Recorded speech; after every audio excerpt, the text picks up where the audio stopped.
Next, you've got the Ad Spy.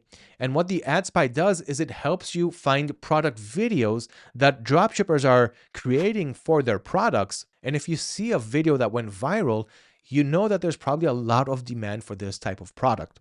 So let's see, for example, I've got the Ad Spy here. I can check only Facebook or Instagram or TikTok if I only want to stay on those specific platforms. But right now I'm going to keep it on all. I'd like to see all the platforms.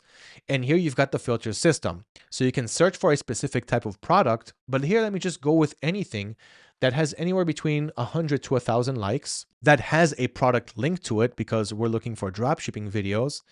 Call to action button text, you can go with like shop now, order now. I'm just going to leave it open.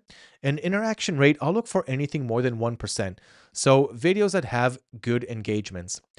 And here you can kind of scroll and look for product videos. Like this one right here is a nail tip tray.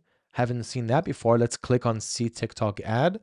And here you can see how many likes it has, the engagements, comments, interaction rate, when it was uploaded, how the engagements have been ever since it was uploaded. And you can also watch the video here as well. Okay, so this also helps you get more product ideas. Now, I know that right now you are being bombarded with a whole bunch of product ideas. Soon I'm going to show you what to do with all these product ideas. But for starters, get a nice list of products. Okay, at least 10 products that you want to sell on Amazon. Then I'll show you exactly how to list them and how to win the buy box. But right now, get your shortcuts on finding the best products to sell on your store, because this part takes the longest amount of time, especially when you're just starting off. The thing is, after you learn how to do product research well, it'll become very simple for you. And this is the most time-consuming part.